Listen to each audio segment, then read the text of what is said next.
Houlin Daf Memvav Hamoud Aleph. Au tiers de la page, à partir des 2 points. Nitela Hakaved.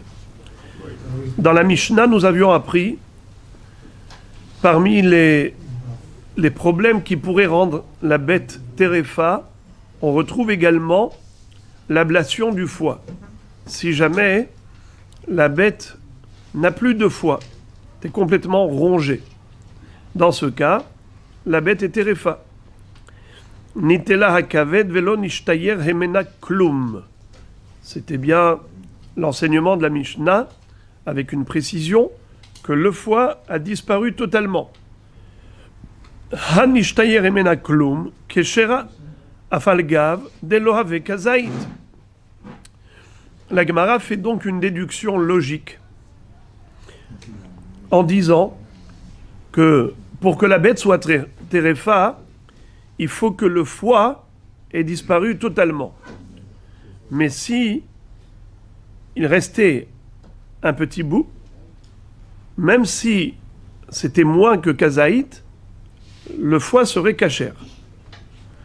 Pourtant, vehatnan nitala kaved venishtayer emena kazaït keshera.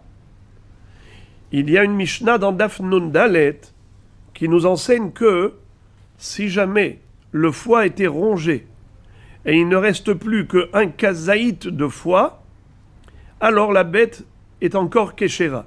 Elle n'est pas terefa. Alors il y a une stira, car notre Mishnah nous a dit que la bête ne serait terefa que si le foie a totalement disparu. Mashma que s'il reste un petit bout, même inférieur à kazaït, la bête est kasher. Mais si tu déduis du langage employé par la Mishnah d'Afnun Dalet, tu vois qu'il y a un minimum requis. C'est combien le minimum? Kazaït. S'il reste moins de kazaït 2 fois, ce ne serait pas kasher. Contradiction. Amar Rabbi Yosef, la kashia. Ha Rabbi Hiya, ha Rabbi Shimon berebi. C'est-à-dire qu'en effet, ces 2 Mishnayot correspondent à 2 opinions. L'une enseignée par Rabbi Hiya et l'autre enseignée par Rabbi Shimon bar Rabbi. Ils étaient contemporains tous les deux. Rabbi Hiya était le Talmid Haver de Rabbeinu HaKadosh et Rabbi Shimon était le fils de Rabbeinu HaKadosh.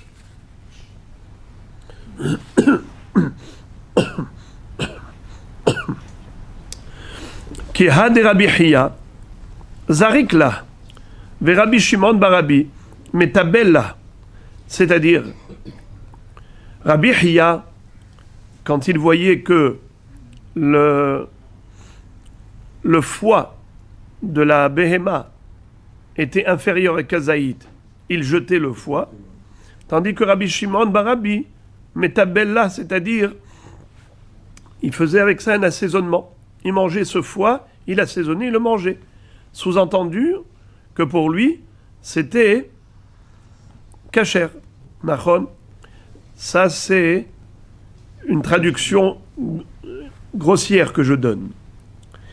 Mais Rashi nous dit comme ça. Regardez Rashi.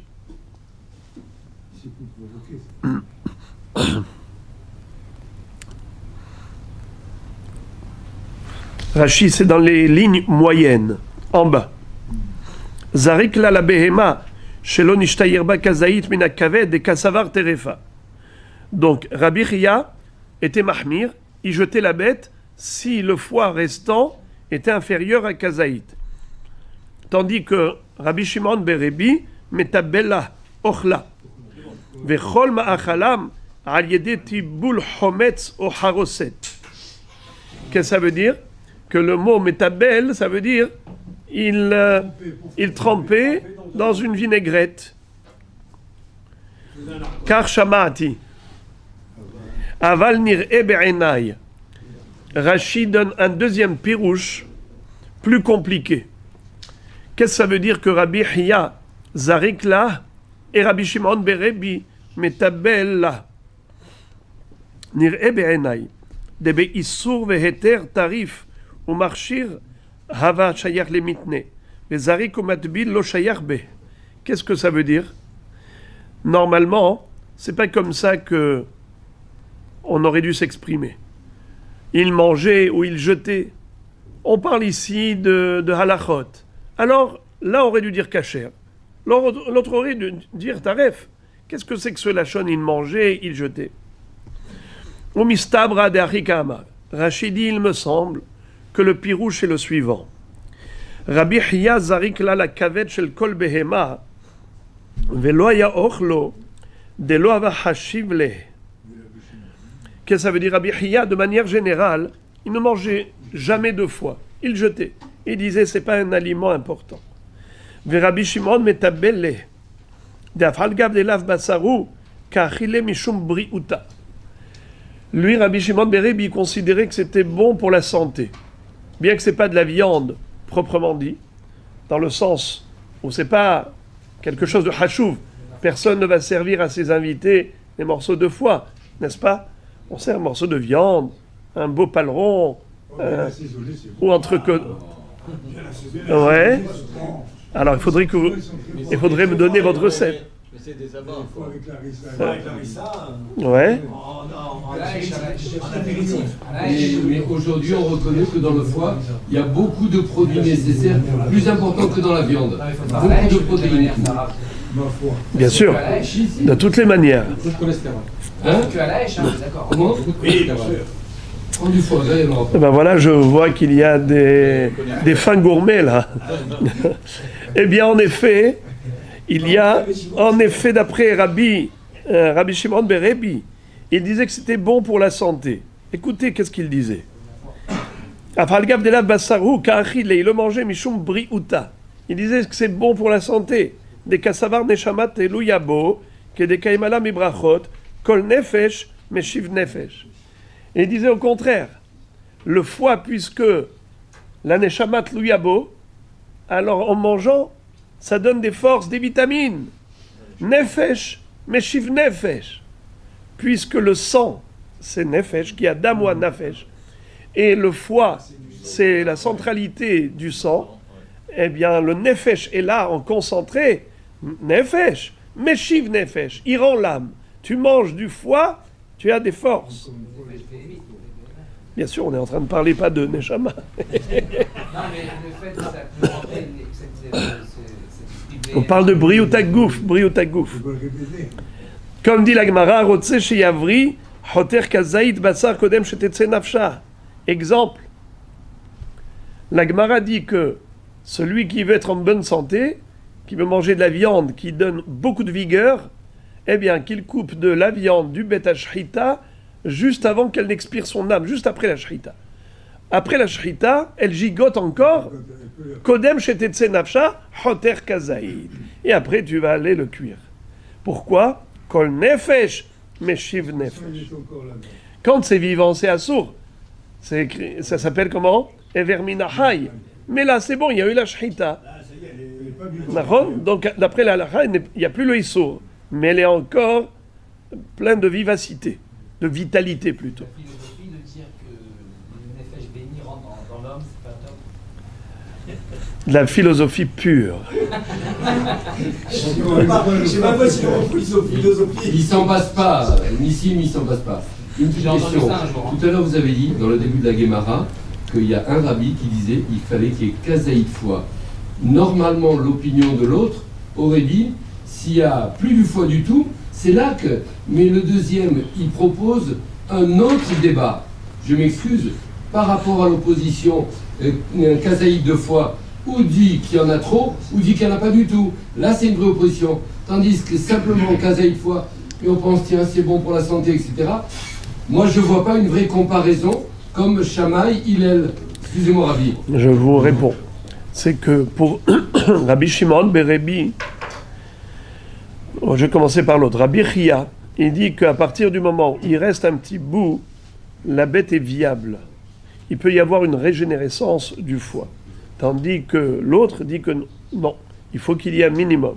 Si tu veux que la bête puisse survivre, il faut qu'il reste quand même un minimum, un kazaït.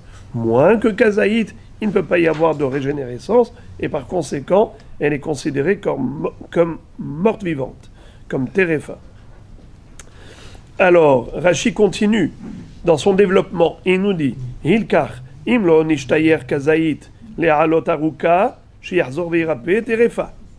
C'est la raison pour laquelle, nous dit Rabbi Shimon Berebi, s'il ne reste pas, Rabbi Hiya, s'il ne reste pas un kazaït au mois pour les halot aruka, c'est quoi les halot aruka? Pour guérir. Où est-ce qu'on retrouve ce terme? Refaenu Hashem venerafe, Hoshienu venivashera. Hein? Ki tehilatenu ata. Veha'ale aruka umarpe lechol tahaluenu, ulchol machovenu, ulchol makotenu. Les ha'alot aruka, ça veut dire guérir. Alors il dit, la bête, elle peut encore guérir s'il lui reste un kazaïd de foi. Chez Yahzor ve'irape, sinon terefa. Ou le Rabbi Hiya, l'obare kede la halot aruka, et là chez Shiura Purta, Makom Talia Demara, des Shiura Bemakom Mara Ba'inan. Donc,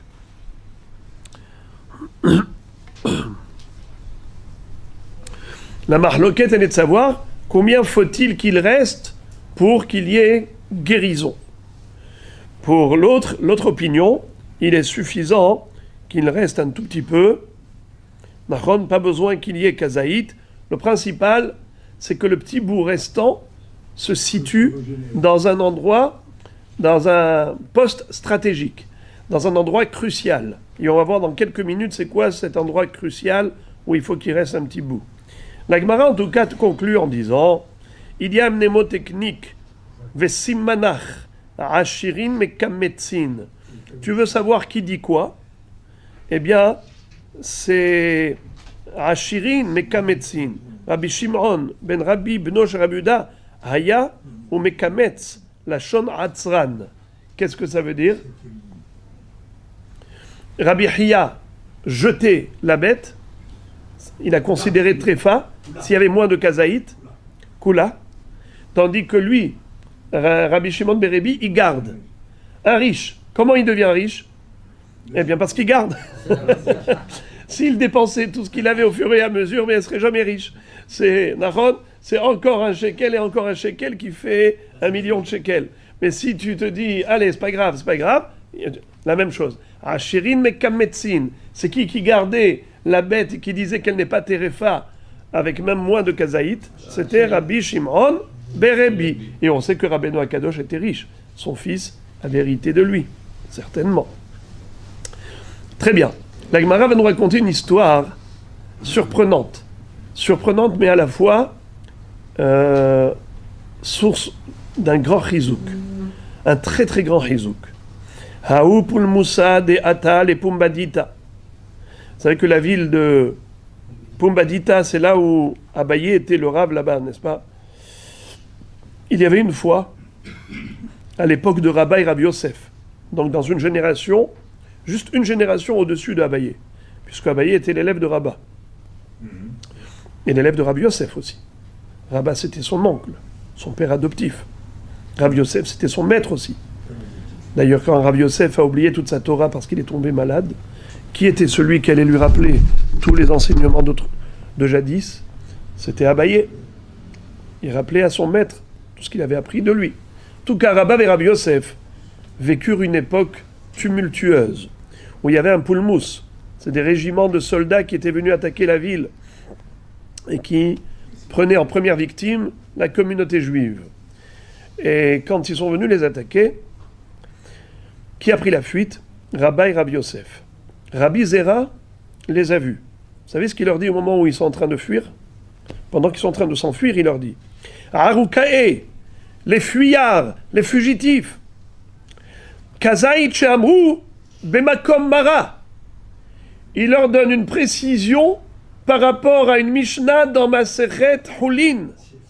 Il leur dit, vous savez, on a étudié la halakha des tréphot. Qu'est-ce qu'on a dit? Que s'il y a eu ablation de foie, plutôt disparition du foie parce qu'il a été rongé, la bête, elle est terefa.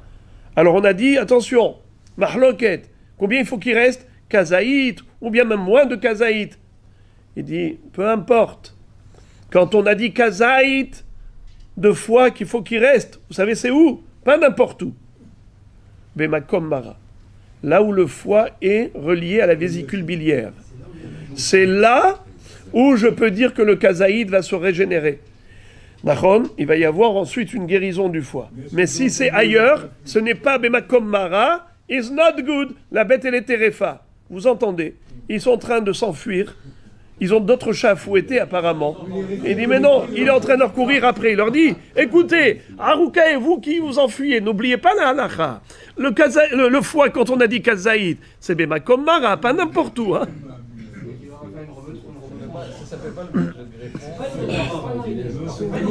C'est juste dans la beauté. C'est juste que là. Ils étaient dans la soudia, on ne sait pas ce qu'on a fait. Ils étaient dans la soudia. Alors je vais vous dire, bien sûr, certainement qu'ils étaient dans la soudia, mais je vais vous dire quelque chose, deux choses.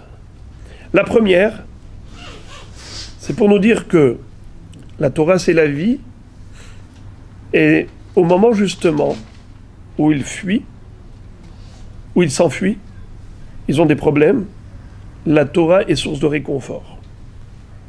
C'est là où il leur apporte un hidouche, quelque chose de pointu. Il y a attention, une halakha très très belle. Kazaïd Shamru Bemakom Mara. Alors on voit Amir. Oui, la vésicule biliaire, la bile, elle est amère, on le sait. Et deuxièmement, c'est que la Torah, c'est quelque chose qui s'étudie dans toutes les circonstances. Il n'y a pas de moment durant lequel on peut dire bon, tu sais, c'est pas le moment d'étudier, franchement. On a d'autres choses à quoi penser maintenant. Quand on sera tranquille, on va ce soir étudier. Non. Mais il n'y a pas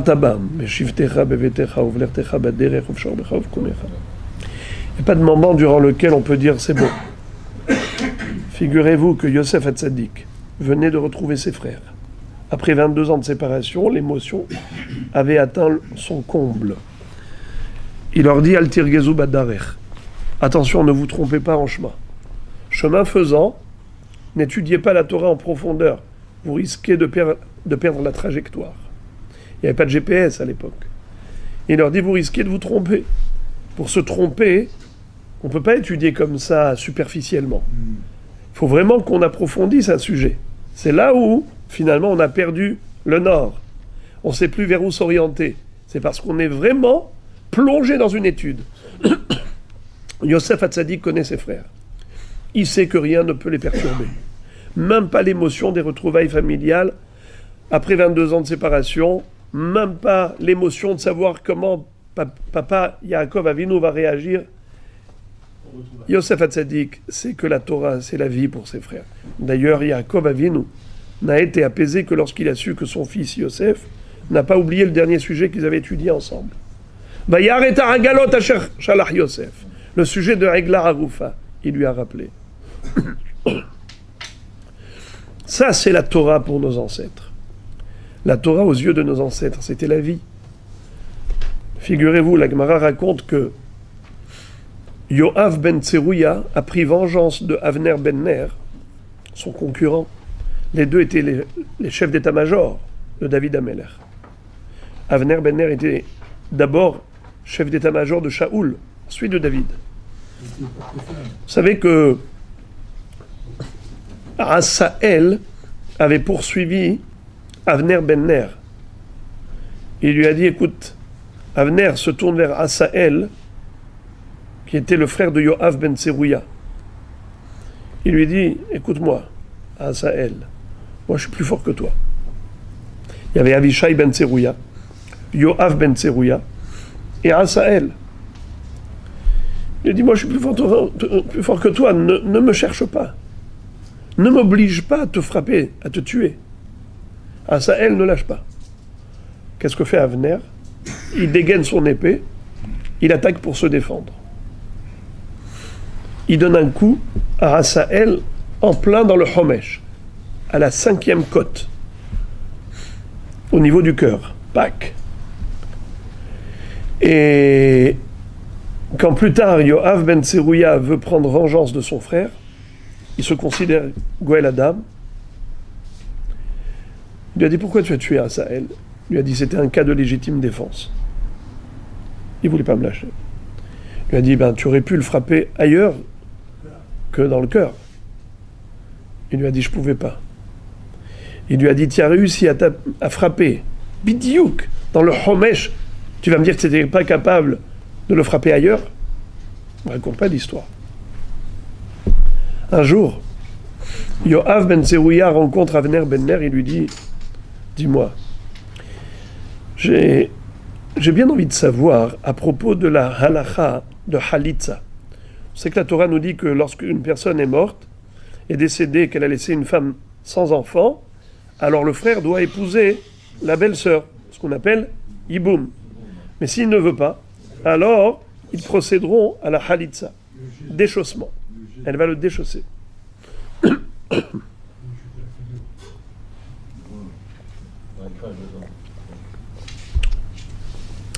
va cracher par terre. Ils vont l'appeler Bet Halutza Naal. Elle va dire Kacha Ya'ase la Ish Asher lo yivne Bet Ahiv. Hein? Alors qu'est-ce qu'il va faire? Il va lui dire Gidemet He'ach Holetzet.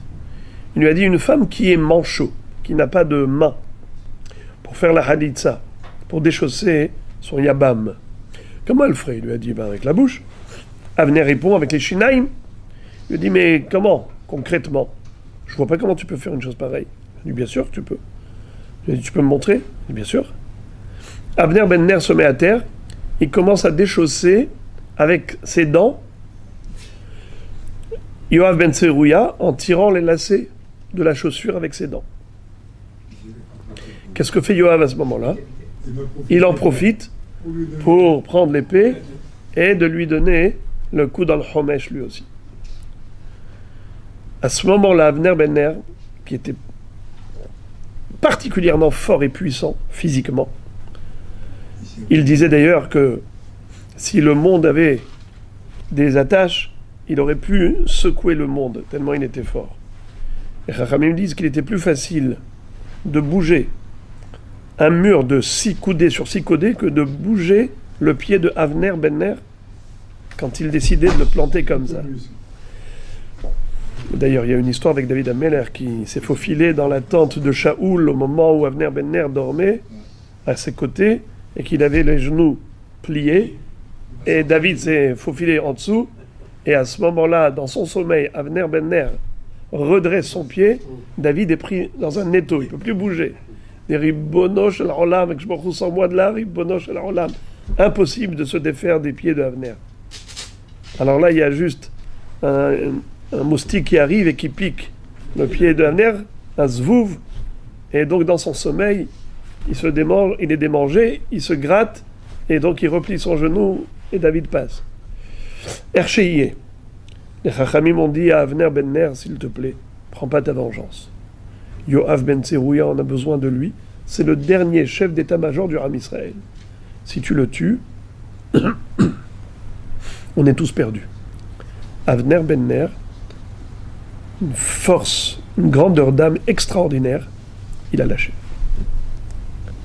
Parce qu'en étant frappé mortellement, il lui restait encore de la force pour se venger immédiatement de Yoav. Il n'a pas fait. Et d'ailleurs, plus tard, David Ameller va dire à Shlomo Ameller de ne pas laisser Yoav ben Zerouya impuni. Vayave deme milchama beshalom. Il a mis du sang de guerre dans une période de paix. Et Vayake oto bashali, donc shal na'alecha me'al raglecha, par rapport à l'histoire de la halitza, des chaussures. Et c'est incroyable. La naïveté de Avner ben Ner. Comment? Il savait que Yoav était Goël Adam. Il savait que Yoav voulait prendre vengeance. Et tu lui fais confiance quand il te demande montre-moi comment une guide d'Emet va faire la halitza. Au moment où on parle de Torah, il ne pense à rien. Quoi de plus naturel que deux juifs, même deux chefs d'état-major, qui se retrouvent, quoi de plus naturel que de discuter des discussions de halakha. Pour lui, c'était la chose la plus naturelle au monde. Bien sûr, il veut comprendre c'est quoi la halakha de halitza. il n'a pas d'arrière-pensée à ce moment-là. C'est dire combien la Torah était importante aux yeux de nos ancêtres. Même des chefs d'état-major, vous voyez, vous aujourd'hui, les chefs d'état-major discuter maintenant de Torah entre eux. C'est pas la carte. Tu sais. Sait-on jamais. Aujourd'hui, Baruch Hashem, on m'a montré même qu'il y a eu un siyum de Masechet au sein de l'armée. Ils ont étudié des Gemarot, c'est le Nahal Haredi. C'est le régiment de soldats Haredi, où ils étudient Kavua et ils font des siyumim et ils se renforcent en disant que le Haïkar, c'est la protection divine grâce à la Torah. Baruch Hashem, on revit de nouveaux moments. En tout cas, ce qui veut dire que la Torah, c'était la vie d'Israël. À Harukae, j'ai envie de dire même, Kazaïd chez Amrou, Bemakom Mara. Bemakom Mara. Quand il est marre, quand la vie est amère, tu veux aller maintenant trouver un réconfort, eh bien c'est dans la Torah, dans l'étude. Rav Ada bar Ahava Amar, Bemakom Shehi Haya. Qu'est-ce que ça veut dire? C'est là où se situe Makom Shuhaya, la source de vie du foie. Où est-ce que le foie trouve sa source de vie? Eh bien, la Gemara dit c'est où? Amar Rav Papa, Hilkar, non, excusez-moi, avant cela. Makom Shi Haya, Rachidi, en bas, chez Akaved Haya Misham, Dainu Makom Tliyata Kshi Mi'ura Dvukat Hatak Layot. Zeunir Ali ou Matzativ. Nishna Harina Beyoteret Akaved. Vehem Tarpashin. Qu'est-ce que ça veut dire? Rachid donne deux traductions à Makom Shi Haya. Plutôt deux membres. Selon une explication, le foie se trouve sous les reins et c'est là-bas qu'il s'appelle Makom Shi Haya. Le morceau de foie qui doit rester intact quand on a dit qu'il faut kazaït. Où est-ce qu'il se situe ce kazaït? D'après une opinion, c'est relié à la vésicule biliaire, ce kazaït. D'après une autre opinion, c'est là où se trouve la source de vie du foie. C'est où? Deux Pirushim d'Arashi. Soit Tahatak Layot, soit lié au Tarpash. C'est quoi le Tarpash? Tarpash, c'est ce qu'on appelle Yoteret Akaved. Alors je vous lis ici une explication. Akaved mechubar mine ma'ala, klapé à roche. Tarpash ou karouy batora Yoteret Akaved. Ou mine mata klapé azanav mechubar mitahat la haymanit. Rashi maskim ima pirush mekom shi haya inu mekom dibuka mitahat la klayot. On מביא שיש מפרשים שהכוונה למקום חיבורה בתרפ"ש הכבד. Qu'est-ce que c'est que ce tarpash? Tarpash, c'est comme une plaque où il y a comme un muscle avec de la graisse au niveau du diaphragme. C'est cartilage? Non, c'est quelque chose qui traverse tout le corps de la bête. On a si vous voyez, on avait vu ces photos là, où il y a un tarpash qui est Yoteret Akaved, et ensuite un autre qui va jusqu'en bas, qui recouvre une partie de l'appareil respiratoire en dessous, et aussi l'appareil digestif. Donc c'est à ce niveau-là que se retrouve le kaved. Il faut que le kaved soit relié soit Tahat Aklayot, soit Tahat Tarpash. Peu importe, c'est un endroit que la Gemara considère comme étant la source de vitalité du foie. Makom Shehi Haya. Alors, la Gemara dit, puisque nous avons deux opinions, on ne peut pas se permettre autrement que quoi? Amar Rav Ada bar Ahava. Pardon, Amar Rav Papa. Hilkar ba'inan kazaïd bemakom mara. Ou ba'inan kazaïd bemakom shei haya. Concrètement, il faut être mahmir. Et le kazaïd de foie, pour que la bête soit cachère, il faut deux kazaïd. Un kazaïd à côté des klayotes, un kazaït à côté du tarpash, qu'on appelle dans le Lachon HaTorah, Yoteret HaKaved. Ba'er Abirmiya, mitlaket mahu. Qu'est-ce que ça veut dire mitlaket mahu? Ok, tu m'as dit kazaït. Quel est le din si j'ai 2 demi-kazaït, par exemple? D'accord? Il n'y a pas un seul kazaït en un seul bloc. J'ai un demi-kazaït et à côté j'ai encore un demi-kazaït. Est-ce qu'on additionne? Puisque mathématiquement, un demi plus un demi égale 1, ou bien on va dire non. Pour que la bête ne soit pas terefa, il faut kazaït en un seul bloc. Ça fait que. Deuxièmement, kirtsua mahu. Qu'est-ce que ça veut dire kirtsua mahu? Rashi explique. Rashi ne donne pas d'explication, mais ça veut dire comme ça, que nous avons un kazaït qui n'est pas rond comme une olive, c'est long. Retsura comme une lanière. Est-ce que j'ai besoin de kazaït dans la forme d'olive? Ou bien non, c'est juste un volume. Mais ce même volume-là, je peux l'avoir en longueur, comme je peux l'avoir en rondeur, en épaisseur.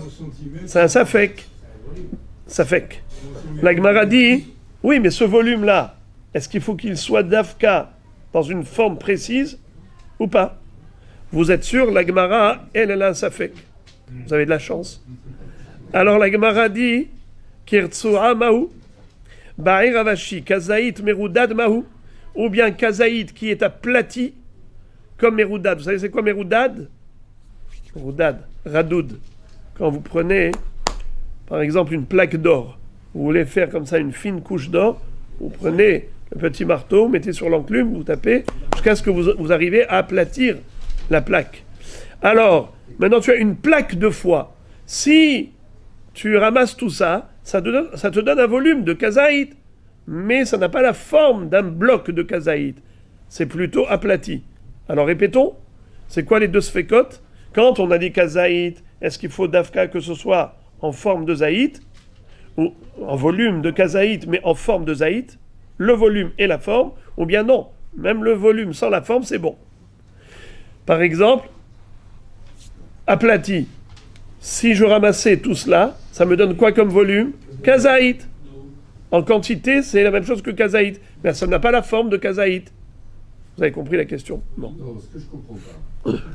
On dit que la bête, il y a un petit morceau de foie kazaït qui doit grandir. Si on fait la shrita, on s'arrête juste au morceau de kazaït, on ne voit pas le foie grandir. Bonne question, répondez vous-même. Donc, ça, c'est le genre de question auquel je dis répondez vous-même. Donc il faut que la bête, elle continue. Mais venez de dire qu'on lui a fait la shrita.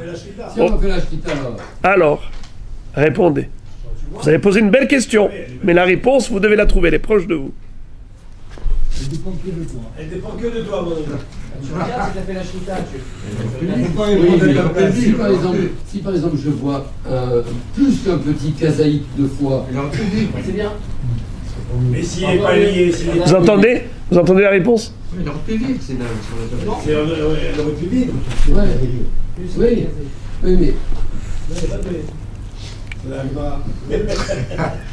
pourquoi ils n'ont pas laissé la bête vivre plus longtemps? Après, que ça a grossi. Mais ils ont besoin de manger. Vous avez faim. Vous avez faim. Et c'était des... C'était la grand-mère. Ça va. Et ils pouvaient faire ceinture pendant un mois, voir si un mois après, le foie il grossissait. La vraie preuve. Mais comment tu veux que ça? Si tu touches pas la bête, tu as laissé, on voit si elle est viable ou pas. Le chauffage n'est pas bien. Eh ben le chauffage, il attend. Je vais scanner. Tu m'excuses? Alors, vous avez compris la réponse maintenant ou bien il faut que je la donne? Je voudrais la réponse, mais va cacher. Sinon, vous ne voyez pas encore? Vous n'arrivez pas à entrevoir la réponse? Je dis pas que je la vois pas, peut-être. Ah voilà, alors donnez-la vous. Donnez-la vous. Je sens que vous l'avez, ça y est, vous l'avez au bout des lèvres. Alors, la réponse, c'est que, en fait, Tréfa, le statut d'une bête qui n'est pas cachère, qui s'appelle Terefa, c'est à partir du moment où elle se situe dans une situation où l'un de ses organes vitaux a été atteint et elle ne pourra pas survivre. Mais si son état de santé est tel qu'elle peut guérir, qu'elle peut survivre, eh bien même dans l'état actuel, elle est encore cachère. Je n'ai pas besoin qu'elle guérisse concrètement, réellement. Il est suffisant que potentiellement, elle peut guérir d'une telle maladie, alors ça s'appelle qu'elle n'est pas téréfa, elle est cachère. Donc, même s'ils ne l'ont pas laissé guérir, et en plus ils ne savaient même pas qu'elle était malade, voilà. Mais ce n'est qu'après avoir fait la shahita qu'on a vu un kazaït. Il reste un kazaït, sous-entendu que même si on l'avait laissé vivre, eh bien elle aurait pu guérir. Bon, la Gemara donc, non souci. Teko, la Gemara dit Teko, c'est quoi Teko? Des questions qui vont rester en suspens jusqu'à ce que Yaonavi vienne nous les résoudre. Très bien. Qu'est-ce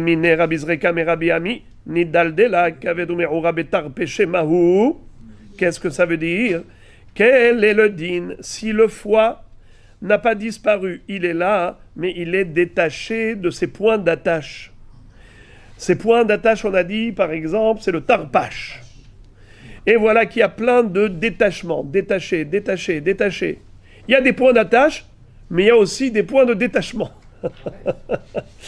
Alors, est-ce que c'est cachère ou pas? Je répète. Nidal de la kaved ou me'ore betar péché. Mahou.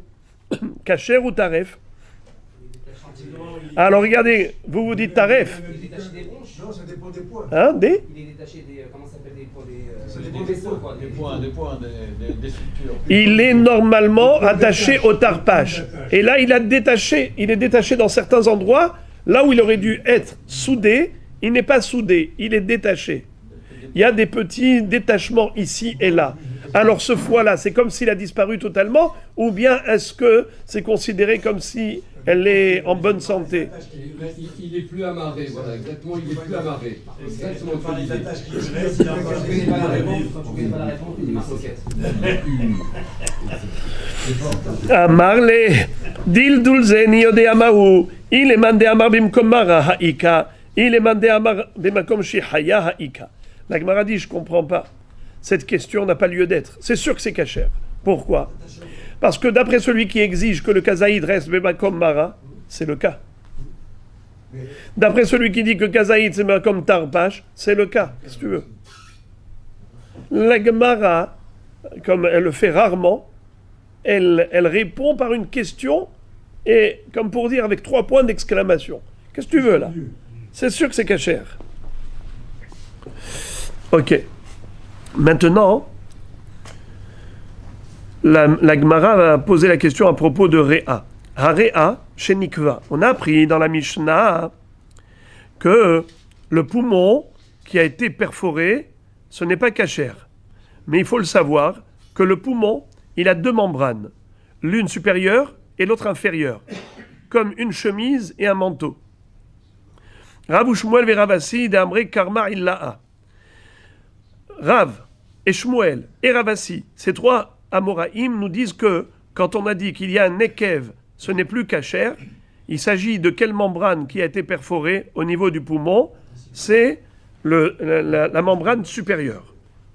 Karma illaha. Ve'amrela karma tata'a.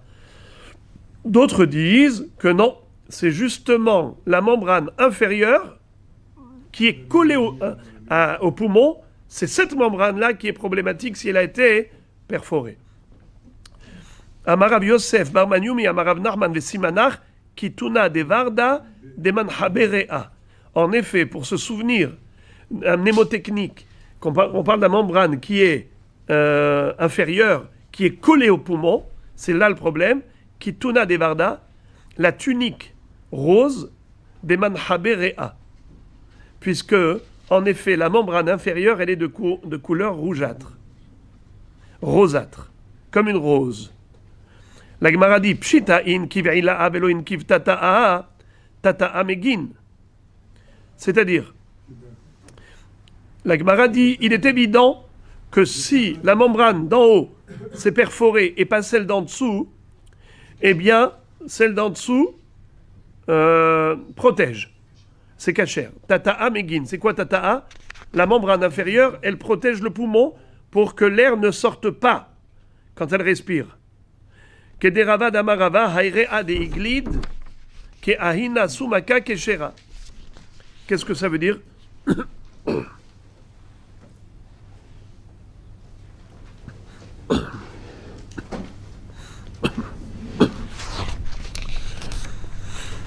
il y a ce qu'on appelle Ahina. C'est quoi Ahina? C'est une date. Rava disait, c'est Réa de Iglid.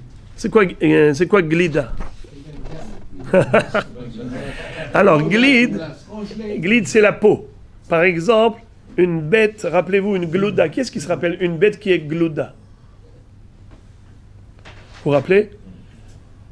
Âme sensible, s'abstenir. Une bête qui avait été, de son vivant, entièrement dépouillée de sa peau, s'appelle glouda.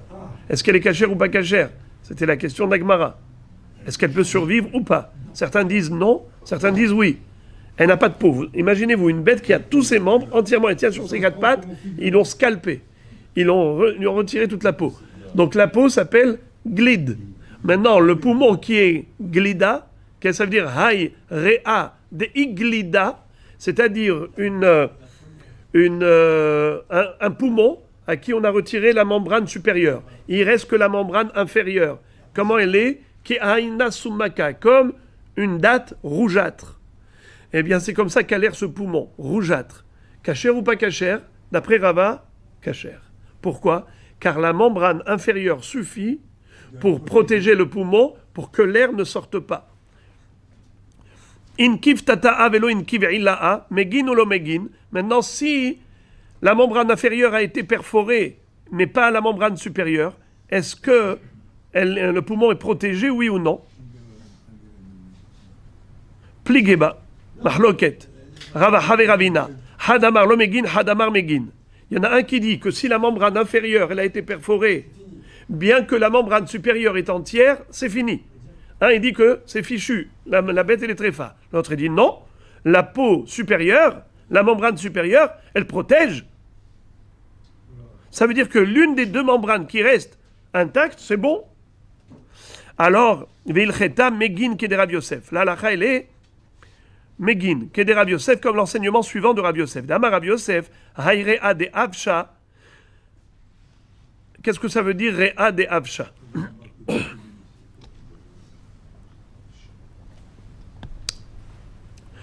Un poumon qui fait du bruit de fuite d'air.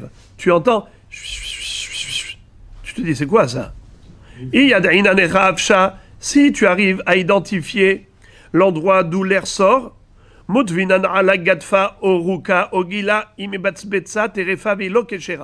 que ça veut dire?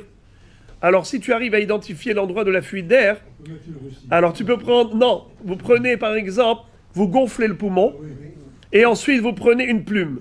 Vous mettez à côté de l'endroit de la fuite d'air. Si la plume, elle bouge, ou bien de la paille, ou bien vous mettez de la salive et vous voyez qu'il y a une bulle, ça veut dire que la fuite d'air, elle est assez forte, ça veut dire que le trou est grand. Et donc, le poumon, il est perforé, la bête, elle est tréfa.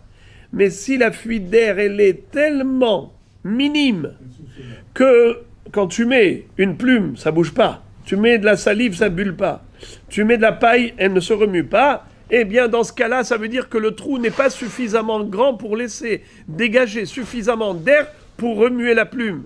Dans ce cas-là, figurez-vous que la bête, elle est cachère. Pas dans tous les cas, nous disons que le poumon perforé n'est pas cachère. Ce n'est que dans la mesure où, en le gonflant, vous avez une fuite d'air importante au point de pouvoir faire bouger, remuer la plume. Bravo, vous êtes rentré dans le sujet. Alors, la Gemara, maintenant, nous dit Ve'ilo kshera, ve'ilo yad'ina necha avsha. Maintenant, si tu n'arrives pas du tout à identifier la fuite d'air, alors qu'est-ce que tu fais? Tu apportes une bassine d'eau tiède. Et tu mets dedans et tu vois si ça fait des bulles. Il faut surtout pas prendre de l'eau bouillante parce que sinon ça va contracter l'orifice et donc tu n'arriveras pas à déterminer l'endroit. Et donc tu vas croire que c'est bon, tu vas dire ah, c'est bon, il n'y a pas d'air. Alors que c'est faux, il y avait un trou. Bécrire l'eau. Il ne faut pas de l'eau glacée. Pourquoi? Des métarchés. Parce que maintenant, ça va fendre, en effet, la membrane. Puisque nous avons une règle, que le froid glacé, glacial, qu'est-ce qu'il fait? Il dilate la matière, il éclate. Comme une bouteille une bouteille en plastique, quand vous la mettez au congélateur, à un moment donné, ça éclate. Nachon? Eh bien, il ne faut pas que ce soit de l'eau glacée. Et là, mutvinan bepashure. On prend de l'eau tiède. Venafhinala, on gonfle le poumon. Imi batzbetza, terefa. Si ça fait des bulles dans l'eau, terefa. Ve'ilo, keshera. Sinon, c'est kasher. Tata'a inkiv, ila'a lo inkiv. Ve'ai de avsha hazika de bene benehu. Qu'est-ce que ça veut dire? Parce qu'en fait, dans ce cas, c'est le tata'a de inkiv. Ila'a lo inkiv. La membrane supérieure, elle a été abîmée. C'est vrai qu'elle a été perforée. Mais la ila'a... excusez-moi, le contraire. Tata'a inkiv, la membrane inférieure, elle a été perforée, mais pas la ila'a. Ve'aïde avsha, zika de bene ou benehu. Qu'est-ce que ça veut dire? Figurez-vous que c'est comme deux ballons que vous allez avoir l'un dans l'autre, et vous arrivez à faire passer de l'air entre les deux parois, entre le ballon interne et le ballon externe. Entre les deux, vous avez de l'air qui circule à l'intérieur. Vous entendez le bruit de l'air qui circule, mais ça ne veut pas dire qu'elle est très fa, que ce poumon était perforé au point où l'air sortirait à l'extérieur. Pas du tout. C'est un circuit fermé. C'est de l'air qu'il y a béné-béné. Un plus beau? Un pneumothorax. Très très bien. Un pneumothorax qui fait que la personne est viable. Elle peut survivre malgré tout. Très bien. On va s'arrêter là. D'accord? J'ai des souvenirs. De la couronne. Sache que la couronne nous aura. Mais nous aura, monsieur.